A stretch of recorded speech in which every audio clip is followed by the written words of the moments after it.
Ha llegado la hora de hablar de tecnología en el programa. Sí, cambiamos radicalmente de asunto. Hablábamos antes de salud y ahora hablamos de tecnología.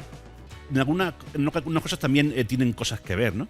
Pero quiero presentarles a una persona que normalmente la tengo al otro lado del internet, pero hoy está conmigo aquí en el plató.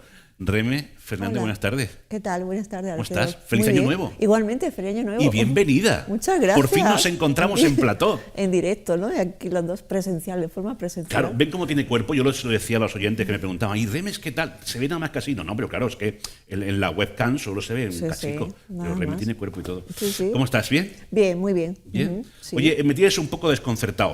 Sí, ¿por qué? Tengo que decir que mi amigo Guillermo me ha ayudado a este desconcierto. Porque me decía, ¿cómo te trae Reme hoy un abogado a un espacio de tecnología?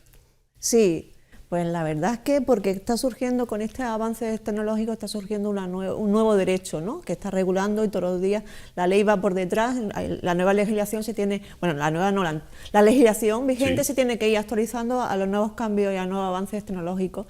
Y hoy pues hemos invitado a un doctor en Derecho y coordinador de tecnología emergentes de Almería, que vamos a conectar en directo con él desde Salamanca. Ajá, él está en Salamanca. Creo que es Salamanca, espera. Vamos a preguntárselo. Le preguntamos, vamos Reme. a preguntarle. No te preocupes, le preguntamos, porque con esto de la Filomena lo mismo, ¿sabes? Con lo de la nieve, lo mismo. Sí. Vamos a saludar al doctor Alejandro Zornoza.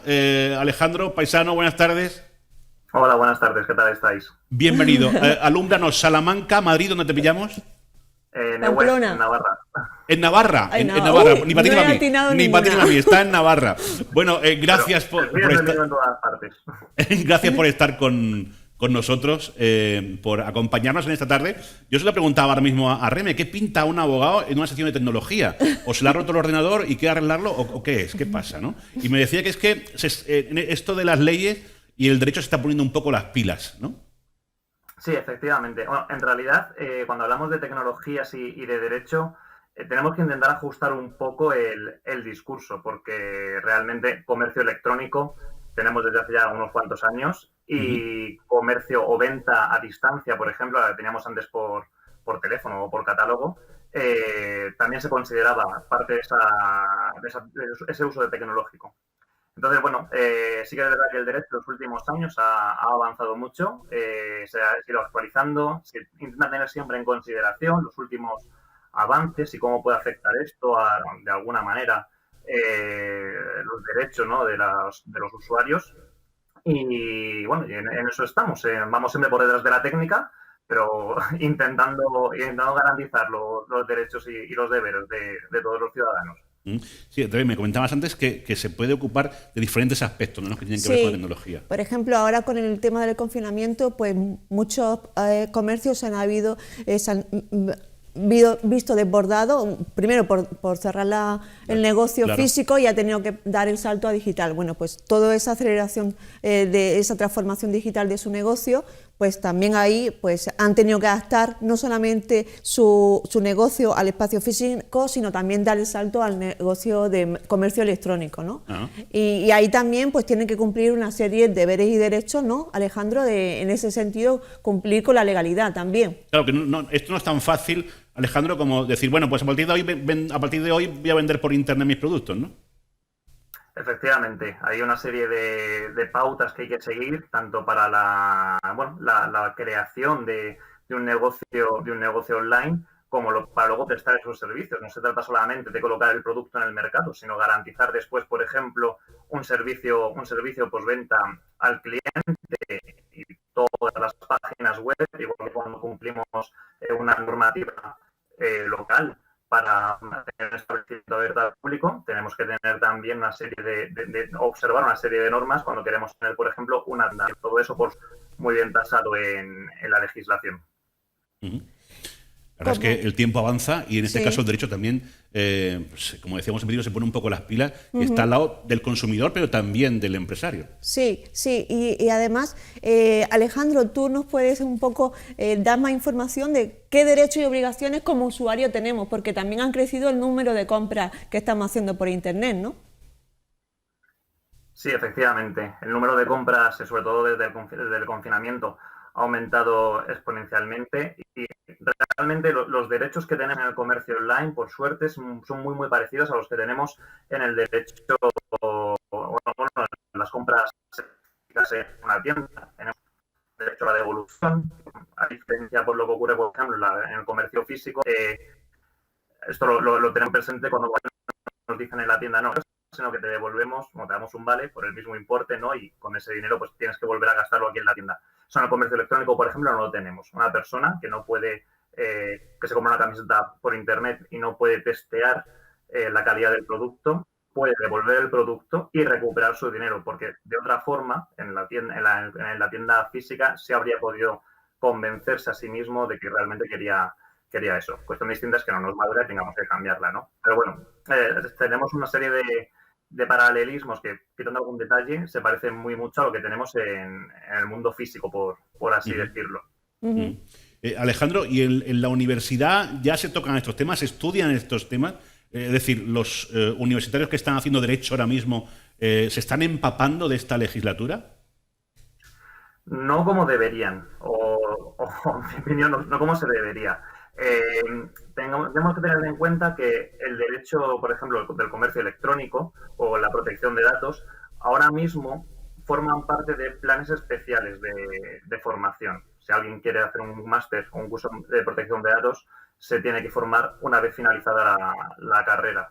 El comercio electrónico, aunque es una cosa que sí que tenemos muy presente y se parece mucho a las obligaciones contractuales que tenemos en el mundo físico, ¿no? Que es lo que se estudia principalmente en derecho, aún no están del todo bien integradas en los planes de estudio. De manera que realmente el abogado, digamos, de derecho digital se especializa después de formarse como abogado. Ajá. Curioso. Sí, luego también, Alejandro, también es verdad que existen la Agencia de Protección de Datos publica mucha información, lo que es el tema de comercio electrónico, y está cada vez realizando más sanciones, con lo cual es un tema que hay que tener muy en cuenta cuando decidimos dar el salto al mundo digital, ¿no? En cuanto a cuando queremos trasladar nuestro negocio de un espacio físico a un negocio digital, ¿no? En ese sentido. También está, por otro lado, el tema de las redes sociales, ¿no? Que hay incluso como padres, ¿no? Claro. Tendríamos que también un poco dirnos qué deberíamos saber o tener en cuenta los padres como la responsabilidad que debemos tener si nuestros hijos hacen algo en Internet, ¿no? O no cumplen con las normas que nadie se lee, esas normas y esa política de privacidad que nadie se lee, pero es verdad que ahí queda reflejado en muchos folios todo lo que deberíamos de hacer, ¿no? Para cumplir con la legislación, ¿no? Sí, efectivamente, en este caso, por ejemplo, en España un menor puede dar consentimiento sobre el uso de sus datos a partir de los 14 años. Por debajo de esa edad se supone que la empresa que obtiene los datos del menor pues tiene que tomar unas medidas suficientes y adecuadas para garantizar que los padres han asumido que es el menor el que está dando esos datos, ¿no? La autorización parental, que se llama. Cosas que tendríamos que tener en cuenta. Bueno, nos falta mucha formación a todos, no solo a los menores, nos falta formación mucho a los adultos. Como bien decía Remé, esto de asumir y aceptar las condiciones de uso y las políticas de privacidad sin haberlos leído, es el mal endémico, ¿no? de la generación del sí inmediato. Entonces, en ese sentido, nos falta mucho trabajo por hacer a todos. Organismos como la Agencia Española de Protección de Datos, por ejemplo, publican muchas guías y muchas recomendaciones, pero sí que es cierto que no terminamos de tener una cultura de prevención sobre algunas prácticas que deberíamos tener todos en Internet. Y me incluyo también en ese grupo. Ya para ir cerrando, una cosa práctica, Alejandro. En estos días estamos todos recibiendo a través de WhatsApp, pues nos pide la aplicación que aceptemos en unas condiciones de compartir datos con otra red social. ¿Hay que darle a aceptar o podemos negarnos? Podemos darle a aceptar siempre y cuando consideremos que ese uso de los datos, o esa compartición de los datos no nos afecta. Aquí el problema que tenemos con las redes sociales y usar hoy accesión de datos entre empresas es que se nos ha generado una especie de dependencia, ¿no? de determinadas aplicaciones. Y a mucha gente a día de hoy les resultaría que es imposible pensar en trabajar o en vivir sin WhatsApp. Entonces, al final, de alguna manera, terminas pasando por el lado. Pues bueno, es que lo compartan con Facebook, que yo total, o no tengo Facebook, o lo uso poco, o no considero que mi vida privada sea tan importante como para que los datos estén compartidos. Aquí al final tenemos que ponderar realmente los intereses propios y, por suerte, podemos exigir a entidades como la Agencia Española de Protección de Datos que vele por nuestras garantías y por nuestros derechos digitales. Cierto es. Rebe. Bueno, Alejandro, hace años que nos conocemos y hablamos hace tiempo para el periódico, para la sección Almeriatech, y me comentaste aquel día que no es lo mismo tener un marrón que tener un problema. ¿Nos puedes explicar la diferencia?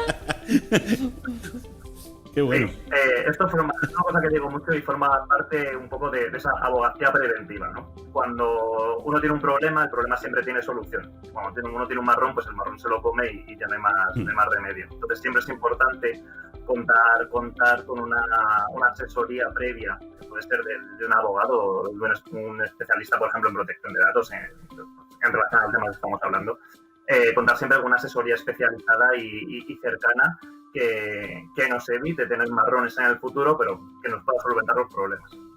Qué bueno. Tenemos que dejarlo aquí. Alejandro, ha sido un placer conocerte y poder charlar contigo. Evidentemente podríamos estar hablando horas y horas porque el tema es apasionante y de actualidad rabiosa, como se suele decir. Así que no dudes que te volveremos a llamar seguro en algún otro momento. Muchísimas gracias. Estaré encantado. Ha sido un placer. Hasta pronto, gracias, ha sido nuestro. Adiós, igualmente. Bueno, qué descubrimiento. Alejandro Zornoza, abogado, experto en todo esto. De Ejido, además, hay que decir que es de Ejido, efectivamente, de la tierra. De Ejido, de la tierra, sí. Muy bien, sí, señor. Sí. ¿Cuándo te vas a dejar que te entreviste yo a ti? A mí, pero si yo ya... No, tendrás que venir un día como invitada. Vale, sí, porque te tengo que contar cosas. Te tengo que contar novedades. No lo sabía, pero yo sabía que tú tienes cosas que contarme como formadora. Además, estoy preparando un curso para docentes. Mira, por ejemplo, como tecnóloga, como madre. Como madre de una adolescente. Efectivamente. Bueno, Rebe, muchísimas gracias. Muchas gracias. Nos vemos en 15 días. En 15 días nos vemos. ¿Vale?